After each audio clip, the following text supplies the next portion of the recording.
Welcome to Penrose Learning, where we make understanding easy. You start by loading the preset you'll use and trimming what won't change. This prevents accidental captures. Once done, enter snapshot mode on the Hx Stomp. Press the snapshot/page control or go to Edit then Snapshots so you're in the right workflow.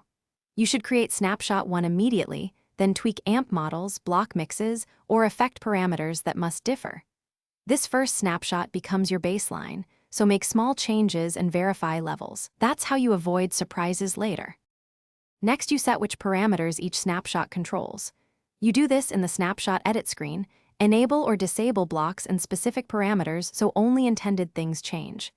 Then adjust knobs and switches for snapshot 2, 3, etc. Make sure to set wet/dry and output levels to match stage balance.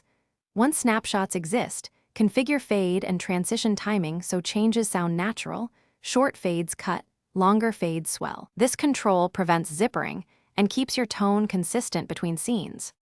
Finally, save your preset and back it up to USB or Hx Edit so you can restore it later.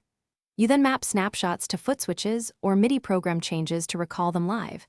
Assign one snapshot per switch or use Snapshot Select for cycling.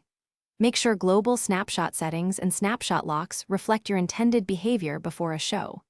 If you run into glitches, check that unwanted parameters aren't locked to snapshots, confirm firmware is current, and verify MIDI timing to eliminate recall hiccups. Thanks for watching. If this was helpful, leave a like and consider subscribing. See you next time.